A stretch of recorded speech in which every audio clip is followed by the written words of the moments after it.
Hello, my name is Ruth Monnier, she, hers, Learning Outreach Librarian at Pittsburg State University in Pittsburg, Kansas, United States of America. I want to begin this presentation with acknowledging that I am on the traditional ancestral lands of the Osage Nation.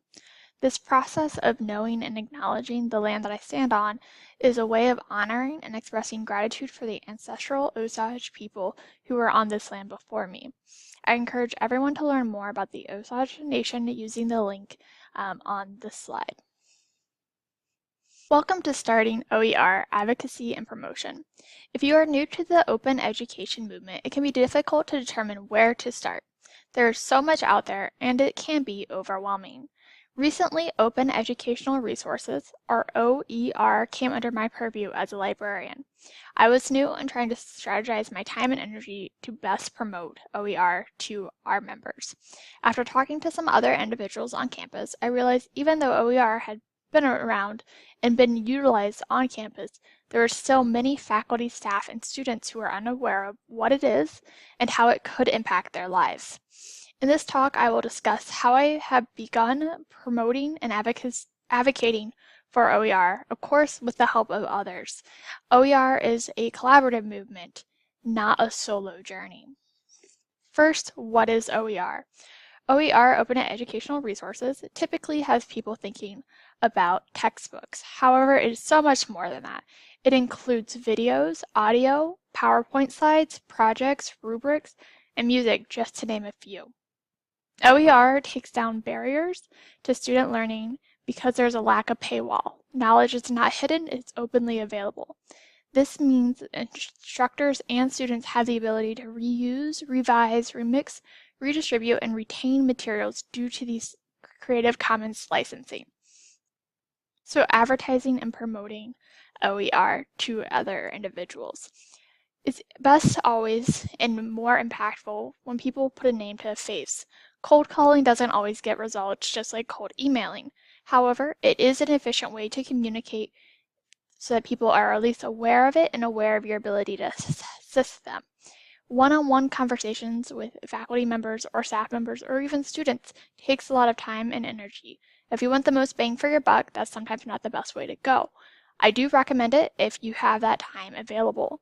However, if you have an OER resource that you think would be beneficial to the entire math department, see about either emailing the math department or even coming in person to one of their departmental meetings to talk about it so that you're talking to all of them. In the same way, just like students, one-on-one is helpful, sometimes it's helpful to meet students where they're already going, such as student organizations.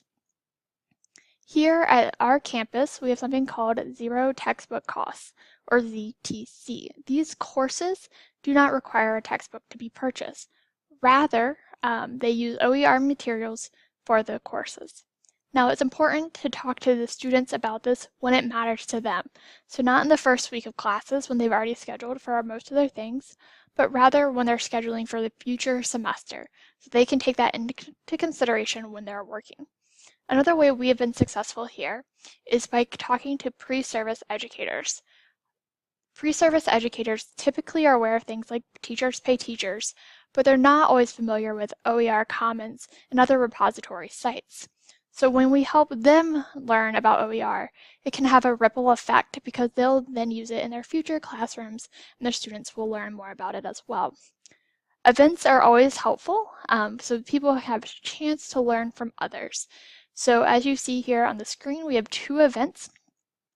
The first event here on the left was a panel where we had both OER creators, a K-12 educator using OER in the classroom, an OER repository manager, as well as student representatives.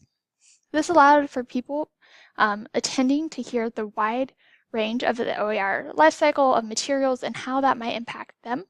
And then over on the right, you can see we have a representative from the Student Government Association talking directly to faculty and staff members about the impact of not having to buy a book, what that meant for their fellow peers in terms of not worrying about rent or dinner because they don't have to pay for that book.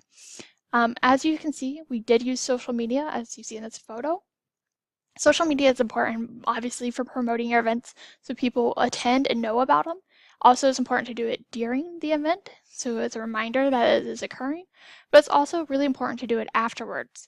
So social media after the event, so maybe somebody missed it and they see, oh, I recognize that individual, I can go to them to learn more about it if they're not maybe as comfortable talking to a librarian or somebody else that's heading up the efforts on your school at your school. So it's important to do that. And you can not just social media, but however you're communicating, whether that be newsletters, emails, whatever your main communication channels are, to be utilizing those as a power of persuasion. The last thing I want to talk about is that we have something called a digital commons, which is a repository where anyone, faculty and students and staff, can place their work under Creative Commons licensing and put it out there to the world. However, if you don't know about that, that doesn't do you any good. So it's kind of important to create and advocate for those who are using that service already. Now, these seem all very successful efforts that I'm talking about, but I want to point out that not everything has been smooth sailing. There have been some roadblocks and some obstacles along the way, and I'm sure there will be more in the future. But this is a little bit of a reflection of things that I've noticed. I think some of the biggest roadblock is simply time.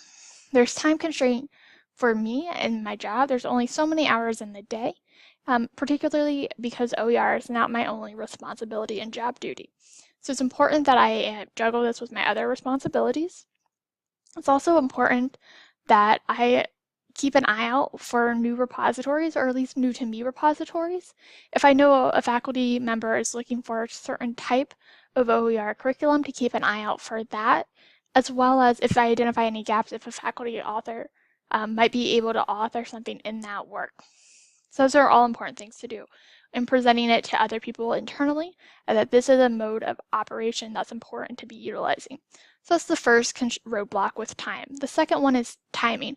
We mentioned this a little bit with the student organizations about when you let them know and when it's immediately applicable to them.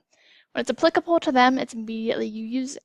Same is true of anybody. How many times have we said, hey, that's a great idea. I need to make sure I remember that in the future. And when the time comes, we forget about that resource.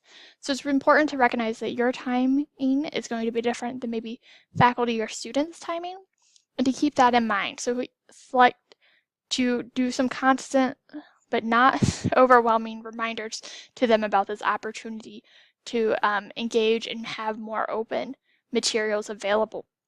The next one is building the network. So you need time to build relationships and to show trust in one another and what you're doing. So who are your key stakeholders? Can these stakeholders turn into OER champions? It's a lot easier to move forward when it's a team versus one. People are talking to each other more. So identify ways to build OER champions with you so that you can keep your time and energy going farther. So to summarize some of the lessons I've learned, it's great to start small. Baby steps are important. The first steps is better than no step at all. So make sure you build your network, and of course, be the example.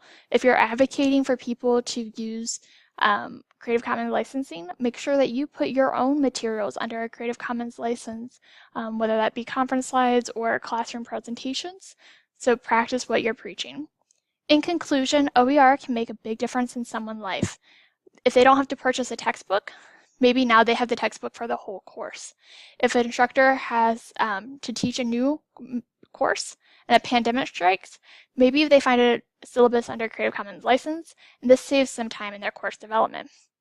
Maybe a scholar's PowerPoint slides are able to be circulated more widely and they're cited more often because they're under a Creative Commons license. Maybe a young student places their work under a Creative Commons license and they begin learning how much value their work has and that it is recognized by others. We might not know everyone who's directly by OER, but we do and know that we have made a difference. Advocating and promoting OER is a journey, not a destination. Are you ready to start?